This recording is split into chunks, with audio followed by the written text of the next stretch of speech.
अच्छा जी, टेबल हमारे पास 2 थे। ये मैं तीसरा टेबल डिलीट कर देता हूँ एंड दोबारा से फिर इसको बना लेते हैं।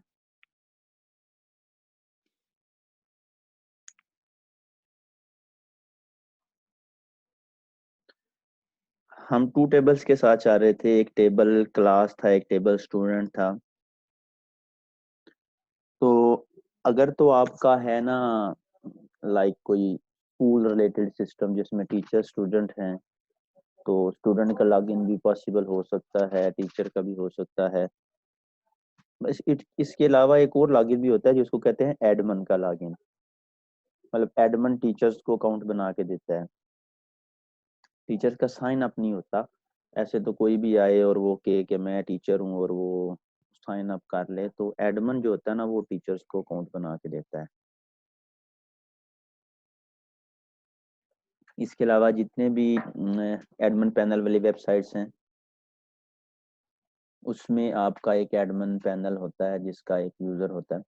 आई थिंक ये चीज मैंने कल आपको एग्जांपल दी होगी कि कोई बच्चा या कोई भी विजिटर आता है वो प्राइस एडिट कर लेता है साइन अप करके। आई थिंक मैंने बताया था आप लोगों को ये। ये सर, ये थोड़ा थोड़ा आपने बताया था। ठीक हो गया। तो उसके लिए मैंने बताया था कि एडमन का जो साइन अप का पेज है उसको ओपन नहीं रखते, एक एडमन ही दूसरा एडमन ऐड कर सकता है। ठीक है, तो हम लोग एक टेबल बनाते हैं यूजर का। अगर वेबसाइट के अंदर मल्टीपल यूजर्स हैं तो हम टाइप से डिफाइन कर सकते हैं कि ये एडमन है, ये मैनेजर है। नहीं तो अगर टीचर स्टूडेंट है तो उनके टेबल ही अलग होते हैं आपके। तो टेबल बनाने लगा हूँ यूजर्स का जिसमें एडमन रखेंगे, तो आईडी रखनी है तो यूजर आईडी रख लेते हैं उसकी, एंड इंटीजर उसकी टाइप है। ये क्विकली इसलिए कर रहा हूँ कि टेबल बनाना मैंने आपको पहले सिखाया हुआ है। अच्छा जी। सर, इसमें यूजर जो एडमिन है वो खुद अपने आप को रखेगा या एडमिन दूसरों को इसमें ऐड करेगा? वो देखें, जो खुद को जो दूसरों को रखेगा वो खुद भी इसी में ही होगा। ठीक हो गया सर। ठीक है। अच्छा जी, रोल नंबर 44, हीरा यूसुफ।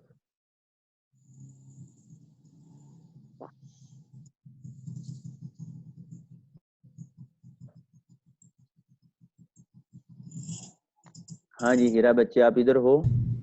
Yes sir. बच्चे ये बताएं, वार चार एंड एन वार चार में क्या डिफरेंस है? सर वो करेक्टर्स का फर्क होता है, मतलब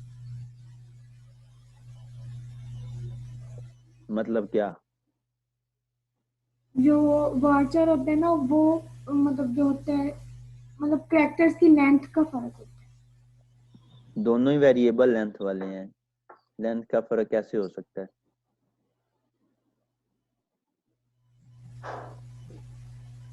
हाँ जी, roll number 4 Zainul Abedin. Sir एन वार चार में हम अल्फाबेट लिखते हैं और एन वार चार में हम अरेबिक, उर्दू टेक्स्ट और सिमिलीज भी यूज कर सकते ठीक है, इंग्लिश भी यूज हो जाता है बट आपके लैटिन जो है वो भी सपोर्ट होती है उसको। हैं। तो यस। हमने तो उर्दू में नहीं बना रहे, ना कोई स्माइलीज हैं नाम में ना ही होती हैं। तो फर्स्ट नेम रख लिया, लास्ट नेम रख लिया, वाचार, एंड इसको कर दिया 30 कर दिया, and then email address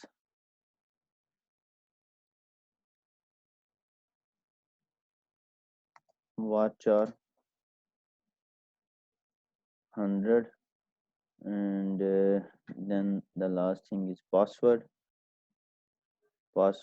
and varchar, इसको भी 100 कर दिया। अब 100 का तो कोई भी पासवर्ड नहीं रखता, आप लोगों ने इसको इनक्रिप्ट करके रखवाना है।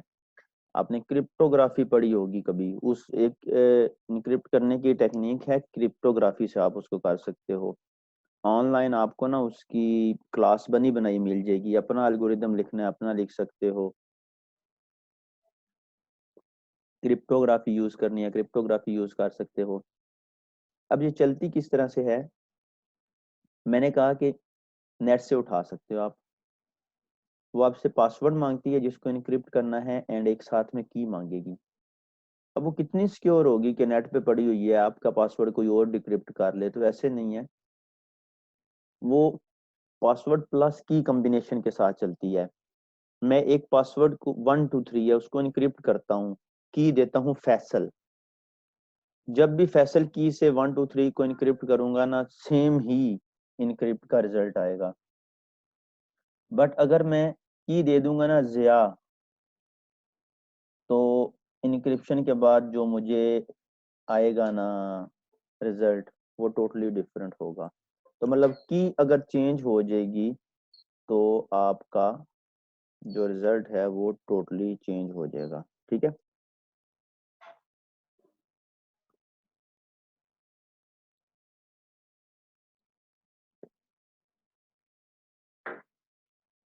अच्छा जी,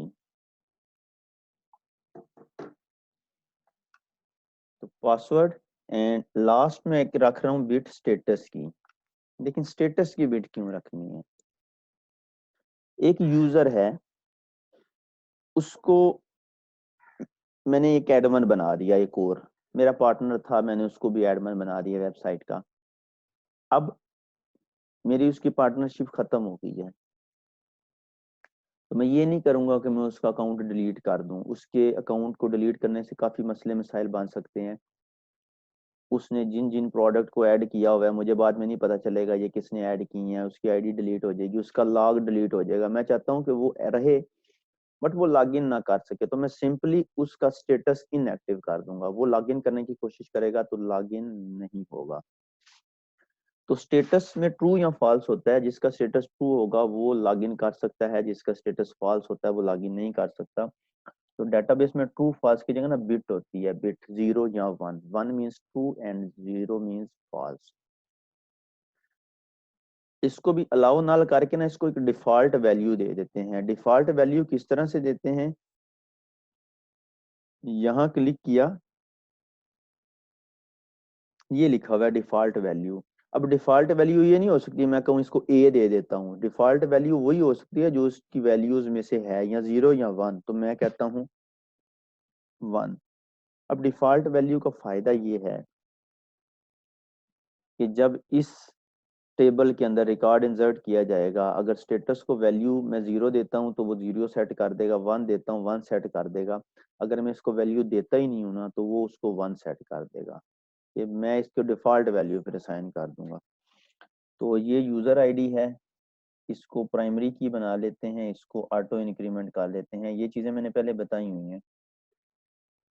यस एंड राइट क्लिक किया एंड सेट प्राइमरी की। अब टेबल को सेव करते हैं, कंट्रोल एस से टेबल यूजर, ठीक हो गया। ये टेबल बन गया। सर ये स्टेटस के बारे में दोबारा बता। स्टेटस का बच्चे ये है कि एक एडमिन है या कोई भी यूजर है, कोशिश करते हैं कि जो भी यूजर टाइप हो ना, जितनी भी हो आपके प्रोजेक्ट के अंदर, मैनेजर हो वट जो भी हो, स्टेटस की बिट जरूर रखते हैं। और लॉगिन करवाते वक्त सेट करते हैं कि लॉगिन वही कर सके जो उसकी स्टेटस की बिट ट्रू है। अगर मैं किसी की फॉल्स कर देता हूँ ना, वो लॉगिन करने की कोशिश करेगा तो लॉगिन नहीं होगा। मैंने उसको कर दिया है इनएक्टिव।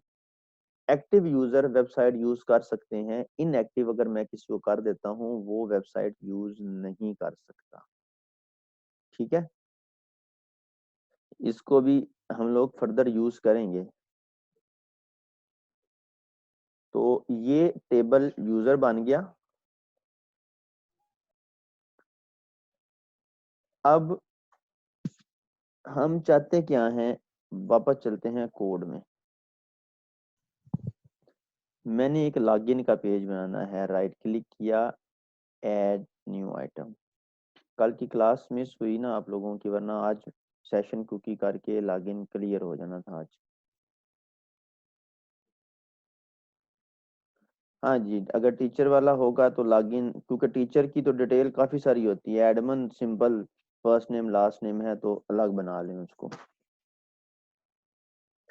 अच्छा जी, वेब फॉर्म बना रहा हूँ एंड इसका नाम रख रहा हूँ login.aspx। लॉगिन का पेज कोशिश करें विदाउट मास्टर पेज बनाएं, एंड इन लॉगिन के बाद जो पेजेस आते हैं ना अंदर वाले, वो मास्टर पेज से बना लें, क्योंकि लॉगिन की लुक एंड फील डिफरेंट होती है, उसमें कोई हेडर नहीं होता। इनर वाले पेजेस में हेडर होगा, मेन्यू बार होंगे, तो इसको विदाउट मास्टर पेज बना लिया। अब इसमें 2 टेक्स्ट बॉक्सेस लगा लेते हैं हम लोग। क्लास बूटस्ट्रैप इंक्लूड कर लेते हैं।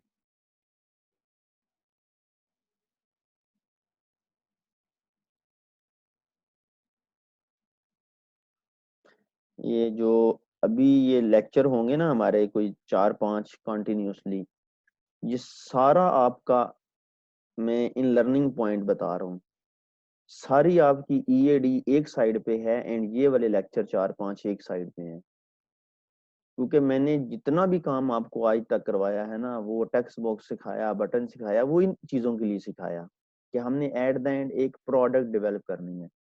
तो कोशिश करें कि इसके ऊपर फोकस रखें एंड डेली बेसिस के ऊपर इसको करें। आपने आज तक जितनी प्रोग्रामिंग सीखी है, C++, what ever, data structure, वो कह लें कि उसका जो है ना लुबे लुबाब, जो एट द एंड जो प्रोडक्ट आपने, वो ये है जो आज से हम कर रहे हैं। अगर ये चीजें ना करनी हो तो आपको इफ फॉर लूप किस लिए सिखाई गई थी, वो यहाँ यूज करने के लिए सिखाई गई थी। तो यहाँ जरा फोकस रखना है कि हम अब वो एंड प्रोडक्ट की तरफ जा रहे हैं, हमें आउटकम्स चाहिए। तो हमने जो फर्स्ट सेमेस्टर में, second, third, fourth, fifth, six में जो कुछ किया, प्रोग्राम रिलेटेड वेरिएबल तक जो डिक्लेयर किए, वो क्यों किए, किस पर्पज के लिए किए, तो वो बेसिकली एंड प्रोडक्ट बनाने के लिए किए थे। तो अब हम एंड प्रोडक्ट की तरफ जा रहे हैं, कोई आउटकम चाहिए हमें। तो यहाँ मैंने एक कंटेनर लगा दिया, डिव बूटस्ट्रैप यूज कर रहा हूँ, तो क्लास लगा दी एक रो की, एंड देन डिव क्लास लगा दी कॉल डैश md डैश 4। अच्छा, मैं चाहता हूँ कि लॉगिन की जो क्रेडेंशियल्स मांगता है ना, वो सेंटर में मांगे। तो मैं पहला लेफ्ट 4 वाला एम्प्टी अगर छोड़ दूं, सेकंड वाले में लिखूं टेक्स्ट बॉक्सेस एंड राइट वाला भी छोड़ दूं, तो वो सेंटर में आ जाएगा ऑटोमेटिकली। 3 पार्ट्स में डिवाइड किया, 4 4 4, ये 4 ये 4, और एंड वाला मैंने बनाया ही नहीं है, मतलब वो भी रह जाएगा। तो इसके अगर अंदर पूरी डिव को सेंटर लाइन कर लें, क्या, अगर हम पूरी डिव को इस सेंटर लाइन कर लें, वो आपकी मर्जी है, डिजाइन के इशू बनते हैं उस तरह, फिर बूटस्ट्रैप से मैनेज हो जाता है। वैसे ऑफ सेट होता है, मैं खुद नहीं करवा रहा, बेसिक सिंपल करवा रहा हूँ ताकि आप लोगों को आइडिया हो। आपकी अपनी मर्जी है, जिस तरह से आपको इजी लगता है, बट रिस्पॉन्सिव होना चाहिए। Okay sir. ठीक है, तो यहाँ एक डिव और लगा ली। मैंने आपको क्लास से करवाई थी फॉर्म ग्रुप की, कि जो मार्जिन स्पेसिफिकली मेंटेन रखती है। इसके अंदर लगा लेते हैं लेबल, एंड यूजर नेम रख लें उसका नाम, या ईमेल एड्रेस रख लें, वट एवर आपकी मर्जी है। Email address and ASP text box run at server and ID is equal to TXT email address and CSS class is equal to form dash control। ये प्रैक्टिस पहले से की हुई है हम लोगों ने। अच्छा, अब इसके नीचे ही मैं फॉर्म ग्रुप को कॉपी कर लेता हूँ ताकि एक ही कॉल के अंदर ये नीचे रहे। तो इसको कर लेते हैं TXT पासवर्ड, और इसका कर देते हैं text mode is equal to password password. ठीक है, इसी को कॉपी कर लेते हैं एक दफा फिर, एंड यहाँ लेबल हटा देते हैं, एंड जिसको कर देते हैं बटन, एंड टेक्स्ट मोड की प्रॉपर्टी नहीं होती बटन की, and CMD login and BTN and BTN dash primary. ठीक हो गया, एंड इसको टेक्स्ट भी दे देते हैं लॉगिन का। तो हमने एक टेक्स्ट बॉक्स लगा लिया ईमेल एड्रेस का, एक पासवर्ड का एंड एक बटन लगा लिया। अब इसको करते हैं रन।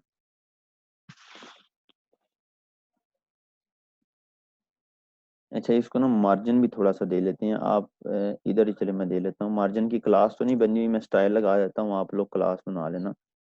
मार्जिन डैश टॉप 10%, ठीक है। चलेंगे ब्राउजर के ऊपर चलते हैं, रिफ्रेश किया तो ये क्या हो गया, email address, password and login का बटन। ठीक है, ये तो सिंपल हमने क्या किया, एक डिजाइन बना लिया।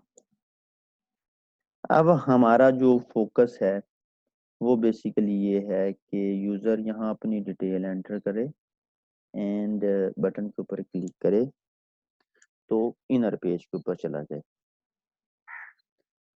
वापस आते हैं यहाँ,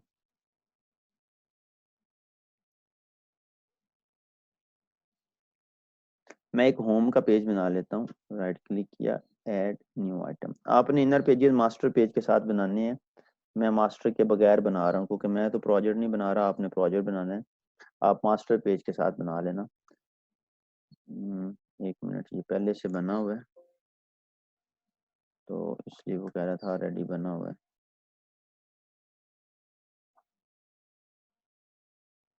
होम डॉट ASPX। मैं ये चाहता हूँ कि जब भी यूजर अपनी क्रेडेंशियल्स एंटर करे वो लॉगिन वाले पेज के ऊपर चला जाए। तो अब चलते हैं जी डेटाबेस की तरफ। अभी ये काम आपने करना है कि फर्स्ट यूजर को कैसे लॉगिन करवाएंगे। तो फर्स्ट एडमिन आपने राइट क्लिक करना है, एडिट करना है। यूजर आईडी ऑटो इंक्रीमेंट है, लाइक फैसल एंड जा एंड ऐसे कोई डमी सा ईमेल लिख लें। पासवर्ड मैं लिख रहा हूँ 1 2 3, आपने इनक्रिप्ट करके रखना है। फिल वक्त बेशक आप भी ऐसे ही लिख लें। स्टेटस में 1 लिख दूंगा तो ठीक है, नहीं भी लिखूंगा तो जब इसको क्लोज करके रीओपन करूंगा ना, एडिट दोबारा करता हूँ तो ये 1 लिखा होगा क्योंकि डिफॉल्ट वैल्यू सेट की हुई है हमने।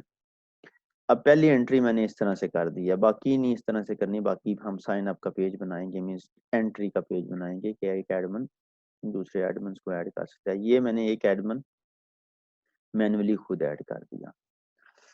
अब यूजर नेम में जब भी faisal@gmail.com होगा एंड पासवर्ड में 1 2 3 होगा तो उसको चाहिए कि उसको लॉगिन वाले पेज के ऊपर ले जाए। तो इसके लिए हम लोग बनाएंगे एक स्टोर प्रोसीजर। स्टोर प्रोसीजर कैसे बनाते हैं, जिस डेटाबेस के अंदर स्टोर प्रोसीजर बनाना है उसमें ये टेबल, ये प्रोग्रामेबिलिटी में ये स्टोर प्रोसीजर है। यहाँ सिस्टम लेवल के होंगे, उनको नहीं छेड़ना आपने अपने जो बनाने हैं। ये स्टोर प्रोसीजर के ऊपर राइट क्लिक करें। वैसे प्रोसीजर इस तरह से बन जाता है, क्यूरी में लिखे ना क्रिएट प्रोसीजर, आगे प्रोसीजर नेम। तो मैं उस तरह से आपको नहीं सिखा रहा, मैं टेम्पलेट से सिखाता हूँ आपको, ईच एंड एवरीथिंग क्लियर रहे। प्रोसीजर के ऊपर राइट क्लिक किया, न्यू स्टोर प्रोसीजर। ये जितना भी ग्रीन ग्रीन आ रहा है ना, ये सारे कमेंट्स हैं। ये कहता है आथर कौन है। अगर मल्टीपल पर्सन एक प्रोजेक्ट के ऊपर काम कर रहे हैं तो बेटर है इधर नाम दे दो, डेट कब बनाई, किस पर्पस के लिए बनाया, नहीं लिखना तो ना लिखो। ये देखें क्रिएट प्रोसीजर, यहाँ प्रोसीजर का नाम लिखना है। अब प्रोसीजर का नाम इस तरह नहीं लिख देना कि माय प्रोसीजर। कल प्रोजेक्ट के अंदर 50 प्रोसीजर हो जाएंगे, क्या लिखेंगे, माय प्रोसीजर 1, माय प्रोसीजर 2 3 4, बाद में पता ही नहीं लगना कि 1 क्या था, 2 क्या था, 3 क्या था। तो जो जोन सा फीचर प्रोवाइड कर रहा है कोशिश करें वही नाम हो। तो ये लॉगिन कर रहा है तो मैंने इसका नाम रख दिया do login, user login, what ever, जो भी मतलब पता चले। देन ये वो जगह है जहां से वो कहता है कि पैरामीटर डिफाइन कर सकते हो। हमने पैरामीटर तब डिफाइन करने होते हैं अगर कोई वेयर लगानी हो। अब यूजर को लॉगिन करवाना है तो क्या लगता है कि वेयर लगानी पड़ेगी एसक्यूएल की क्यूरी में या नहीं लगानी पड़ेगी। Select static from table user where लगानी पड़ेगी या नहीं लगानी पड़ेगी। लगानी पड़ेगी। उसमें क्या पास करना पड़ेगा, उसकी आईडी। नहीं भाई, आईडी कहाँ से हमारे पास आएगी, लॉगिन करना है। नहीं नहीं, यूजर नेम उसका होगा। और सर सेट यूजर नेम बताना पड़ेगा ना? देखिए जब सर भी टेबल का बताना पड़ेगा, कौन सा टेबल? नहीं बच्चे, टेबल का तो हमें पता ही है, वेयर ईमेल एंड पासवर्ड। हाँ जी, ये दानिश ने ठीक बताया है। देखें, हमने यूजर को लॉगिन करवाना है तो यूजर हमें दे रहा है ईमेल एंड पासवर्ड, तो हमने ईमेल एंड पासवर्ड को मैच करना ना। आप फेसबुक यूज करते हो या गूगल यूज करते हो, आप उसको अपनी आईडी थोड़ी बताते हो कि मुझे लॉगिन करने के लिए मेरी ये आईडी है। आप उसको क्या बताते हो, ये मेरा ईमेल एड्रेस है एंड ये मेरा पासवर्ड है। वो डेटाबेस में क्यूरी लगा के चेक करता है कि इस ईमेल एड्रेस और इस पासवर्ड के कॉम्बिनेशन से कोई रिकॉर्ड पड़ा हुआ है तो लॉगिन करवा दो, अदरवाइज ना करवाओ। तो हमने भी वही काम करना है कि हमारे पास दो पैरामीटर हमने लेने हैं। पैरामीटर कैसे लेते हैं, @ऑफ ईमेल, पैरामीटर का नाम, ये वेरिएबल कोई भी हो सकता है। हालांकि कॉलम का नाम है ईमेल एड्रेस, मैं इसका नाम रख रहा हूँ ईमेल, बट टाइप वही होनी चाहिए जिस कॉलम से इसको कंपेयर करवाना है। तो var 100 ये ईमेल रख दूं, इसको ईमेल एड्रेस रख दूं, डज नॉट मैटर। जो चीज मैटर करती है वो टाइप करती है कि इसकी टाइप वो होनी चाहिए जिस कॉलम से इसको कंपेयर करना है। तो मैं इसको अभी ईमेल रख रहा हूँ। सेकंड करना सर है, हमने वहां पर कहा था कि लेंथ 100 रखी थी, अगर यहाँ हम भूल जाएं और 50 रख दें फिर टाइप एरर तो नहीं, सेम होगी लेकिन लेंथ एरर आएगी। नहीं आएगा। उसमें यह है कि कोई बड़ा ईमेल एड्रेस पास करते हो तो वो कट करके लेके आएगा इधर, तो वो फिर मसला बनेगा कि हाफ ईमेल एड्रेस है, मैच ही नहीं होगा। ठीक हो गया सर। ठीक हो गया। तो यहाँ @ऑफ पासवर्ड लिख लूँ या पास लिख लूँ, अपनी मर्जी है। वेरिएबल नेम कुछ भी हो सकता है, मेन थिंग जो है वो इसकी डाटा टाइप है।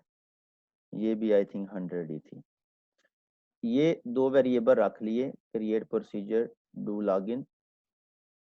अच्छा एक मिनट, मुझे लगता है वो कहता है बना हुआ है, नहीं मैंने डिलीट कर दिया था। ठीक है, यहाँ लिखनी है क्यूरी सेलेक्ट स्टैटिक फ्रॉम। अच्छा एसक्यूएल केस सेंसिटिव नहीं होती, स्मॉल में लिखो कैप्स में लिखो जैसे मर्जी लिखो, उसका कोई इशू नहीं होता। Select static from table user where email address, ये कॉलम का नाम है, इस ईमेल की इक्वल हो, एंड पासवर्ड, ये कॉलम का नाम है लेफ्ट साइड पे, इज इक्वल टू इस पासवर्ड के ऊपर हो। कि यूजर में चेक करे कि कोई ऐसा रिकॉर्ड है जिसका ईमेल एड्रेस ये है जो यूजर ने ऐड किया एंड पासवर्ड ये ऐड किया, प्लस एंड उसका स्टेटस भी जो है ना वो भी 1 हो। ये हार्ड कोडेड कर देना है कि अगर उसका ईमेल एड्रेस मिल गया, पासवर्ड मिल गया, बट उसका स्टेटस 0 है तो ये उसको लॉगिन नहीं करने देगा, कोई भी रो रिटर्न नहीं होगी। तो ये स्टोर प्रोसीजर बन गया जी आपके लॉगिन का। Select static from table user where email address ये हो, पासवर्ड ये हो, एंड स्टेटस इक्वल टू। अब इसको सेव करना इस तरह नहीं करना Ctrl+S करके, ये नहीं सेव होता। इसका सेव करने के लिए इसको F5 या ये एग्जीक्यूट पे क्लिक करें, लिखाएगा कमांड्स कंप्लीटेड सक्सेसफुली। और इधर अब मैं अगर क्लिक करके ये रिफ्रेश के ऊपर क्लिक करूंगा तो यहाँ ये देखें डू लॉगिन बन गया। अब इसको मैं क्लोज कर देता हूँ।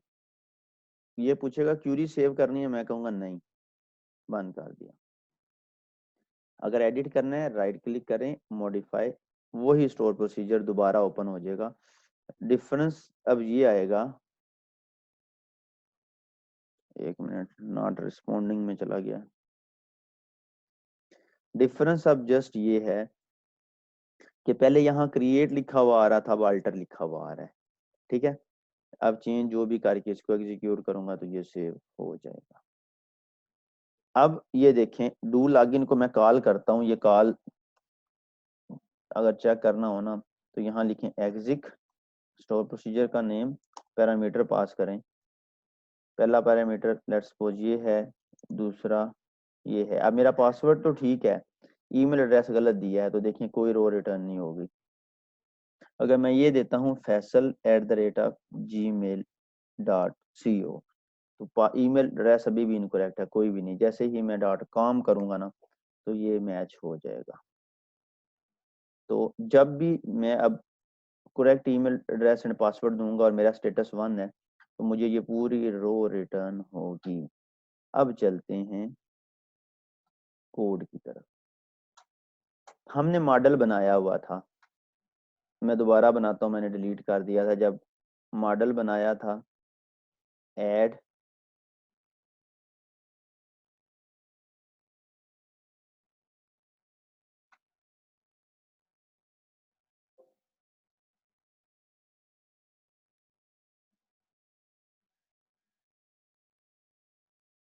एक मिनट, अच्छा ये चलें, अच्छा हो गया, मैं दिखा दूं। अगर आप में से किसी ने मॉडल दोबारा बनाना है ना, तो ऐप कोड के अंदर से मॉडल की सारी फाइलें डिलीट करनी है एंड वेब कॉन्फ़िग के अंदर जाके ये कनेक्शन स्ट्रिंग के अंदर जो कनेक्शन वाली लाइन है ना आपकी, इसको डिलीट करना है। ये कनेक्शन स्ट्रिंग का टैग लगा रहने दें, कनेक्शन लाइन को डिलीट करके वेब कॉन्फ़िग को बंद कर दें। उसके बाद मॉडल दोबारा बना लें। राइट क्लिक किया, ऐड एंड पता नहीं क्या नेम था, पहले उसी नेम से बना लेते हैं। चलें, नेम चेंज भी कर दें तो भी कोई इशू नहीं है। यही था वो, पहले नेम रखा हुआ था मैंने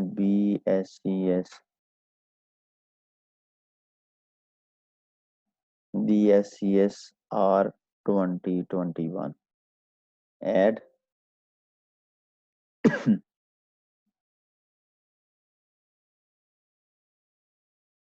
अब देखें, अब इसके अंदर ये सारे टेबल्स भी हैं एंड स्टोर प्रोसीजर के अंदर डू लॉगिन भी आ गया। फिनिश पे क्लिक करेंगे। अच्छा जी, लेस देन अ मिनट कह रहा है, रीजॉइन कर लेना आप लोग।